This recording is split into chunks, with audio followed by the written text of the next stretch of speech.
Asian cricket কাউন্সিলের AGM নিয়ে বিস্তারিত জানাতে যোগ দিচ্ছেন সহকর্মী মাঝহারুল ইসলাম।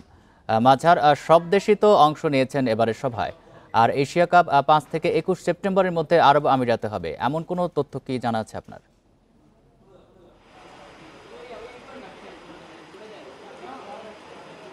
না, অবশ্যই আপনি যেটা বললেন যে এটা সবচেয়ে বড় একটা ইস্যু যে এশিয়া কাপ কোথায় এবং কখন আয়োজন হচ্ছে। এবার আয়োজক ভারত, সেটা নিয়ে শঙ্কা তৈরি হয়েছিল আসলে ভারত এই মিটিংয়ে যোগ দেবে না, সাথে হচ্ছে এশিয়া কাপ হবে কিনা, এবং ভারত কিন্তু সেরকম একটা হুমকি মানে আমরা শুনতে পেরেছি, জানতে পেরেছি যে ওইরকম একটা কথা বলেছিল যে যেহেতু ঢাকায় আয়োজন হচ্ছে মিটিংয়েও আসবে না এবং এশিয়া কাপটা আয়োজন করা হবে না। অবশেষে যোগ দিয়েছে এবং আমরাও জানতে পেরেছি যে মিটিংয়ে আলোচনার মাঝে যখন সিইউদের মিটিং হয়েছে তখন কথা হয়েছে যে এটা 5 থেকে 21 সেপ্টেম্বর হবে, যেটা আপনি বললেন হয়তোবা এটা একটা প্রপোজ ডেট এবং এখান থেকে হওয়ার সম্ভাবনা বেশি, হয়তো 1-2 দিন আগে পরে হতে পারে, কিন্তু এই ডেটটা অনেকটা ফাইনাল হয়ে গেছে। বোর্ডগুলোর সাথে আমরা যারা ঢুকেছেন ভেতরে তাদের সাথে খুব বেশিক্ষণ কথা বলার সুযোগ হয়নি, তবে ইন্টারাকশন করা গেছে, ভেতরে কথা বলা গেছে, খুব কমভাবেই বলেছেন যেটা হয়তোবা এই সময়টাতেই হচ্ছে। সেই দিকে বলবো যে হ্যাঁ, এটা এখন ফাইনাল, শুধুমাত্র আনুষ্ঠানিক ঘোষণার অপেক্ষায় রয়েছে। এইটার সাথে আরেকটা বিষয় বলতে হচ্ছে, যেহেতু আফগানিস্তানের প্রতিনিধিরা যুক্ত হয়েছেন, বাংলাদেশ তো একটা সিরিজ খেলবে 3 ম্যাচের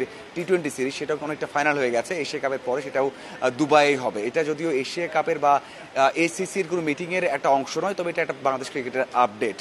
আপনি যেটা বললেন শুরুর দিকে যে একটা শঙ্কা ছিল যে এই মিটিংটা হবে কিনা, গতকাল বিসিবি সভাপতি বলেছেন যে এই মিটিংটা হচ্ছে একটা ভাগ্যের বিষয়, গর্ব করার মতো বিষয় অবশ্যই, কারণ এই সাধারণ বার্ষিক সভা খুব বেশি হয়নি, আমরা জানি এসিসির 3 থেকে 4টা হয়েছে, তার কমও হতে পারে, তার মধ্যে এটা একটা। তার মানে এত বড় একটা আয়োজন করা যাচ্ছে, এটা কিন্তু অবশ্যই বাংলাদেশ ক্রিকেট বোর্ড অথবা বাংলাদেশের জন্য বড় একটা বিষয়। যেটা আরেকটা কথা বলছিলাম যে কারা কারা যুক্ত হয়েছে, 17টা দেশের প্রতিনিধি এসেছে, আমি দেখেছি একটু আগে সব মিটিংয়ে ঢুকেছেন। আর বাকি যারা রয়েছেন যেমন ভারত, শ্রীলঙ্কা, তারা কিন্তু অনলাইনে মানে ভার্চুয়ালি যুক্ত হচ্ছেন এবং সেভাবেই হয়তো আলোচনাটা চলবে আগামী 1.5 থেকে 2 ঘন্টা। এরপরে হয়তো বা সবাই যারা বাংলাদেশের খেলা দেখতে চান, বাংলাদেশ পাকিস্তান ম্যাচ, তারা হয়তো এখান থেকে বাংলাদেশ পাকিস্তান ম্যাচটা দেখতে যাবে। তবে এটা ঠিক যে মিটিংটা অবশ্যই ইতিবাচক কিছু আসবে, কারণ সবাই যুক্ত হয়েছেন এবং বাংলাদেশের জন্য অবশ্যই এটা ইতিবাচক একটা দিক যে এমন একটা আয়োজন করতে পারছে। বিষয় জানাবেন যে এশিয়া কাপ ছাড়া আর কোন কোন গুরুত্বপূর্ণ বিষয়ে সিদ্ধান্ত আসতে পারে?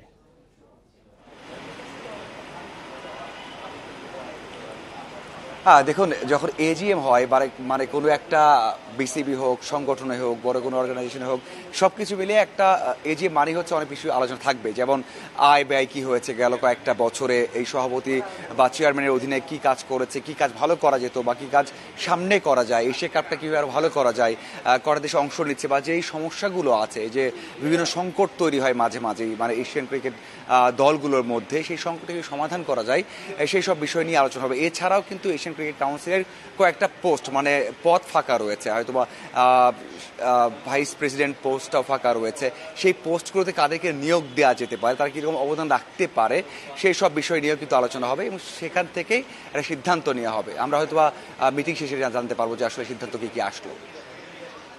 সহকর্মী মাঝহারুল ইসলাম।